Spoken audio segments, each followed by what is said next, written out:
that in grief, self-esteem is usually maintained, but when you're on depressive mode, it's not maintained.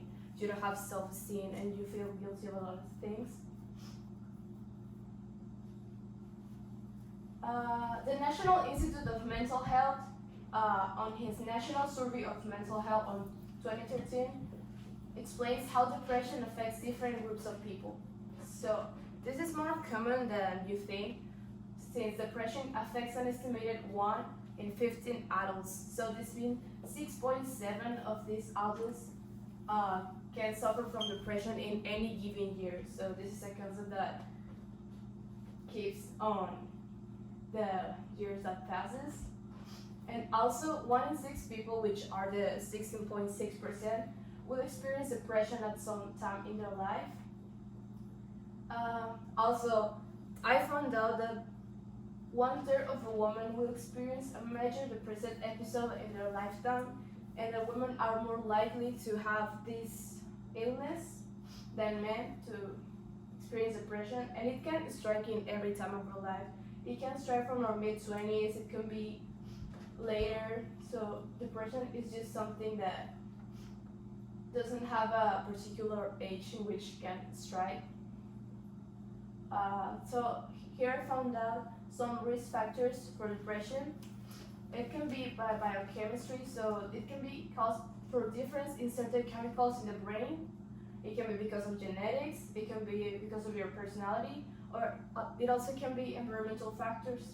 So when you're being exposed continuously to a violence, abuse, or poverty, it may make some people to more vulnerable of depression, as well as the other factors that I mentioned about. Clever, who wrote a study called Lifetime Prevalence and Age of Onset Distributions on 2005, she mentions how depression can be treated. So between 80% and 90% of people with depression eventually respond well to treatment, and it is very treatable. It can be treatable by medication, psychotherapy, or electroconvulsive therapy. Medication, it helps to people who has depression because of their missing chemicals on their brains. Psychotherapy is when they talk, they have therapy, and talking helps them. And electroconvulsive therapy is a medical treatment most commonly used for patients with severe major depression. So the patients who are in a state which it's more risk for them. So this is why it is important to identify these problems in us, so we can we can seek for help on the adequate time. And lastly, Midley, who wrote a story called Did I Bring It On Myself of 2017, he wrote some suggestions to how people can help.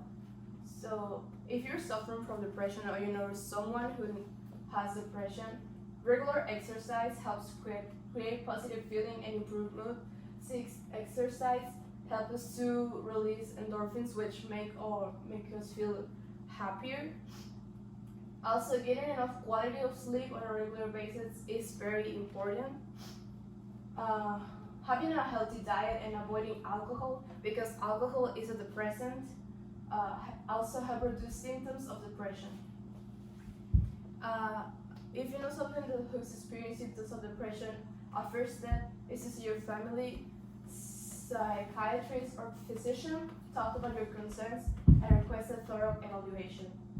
This is a start to address mental health needs.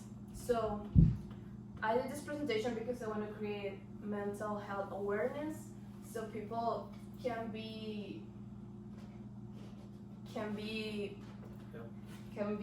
searching for help in others, and we can help people who are suffering from this, so we can identify who is suffering from this, and we can help them. Just talking to them helps them a lot, and I hope that this information has helped to you, so you can understand how this illness works and how you can identify it on someone, and how you could get them help. And Thank you. So that was my presentation.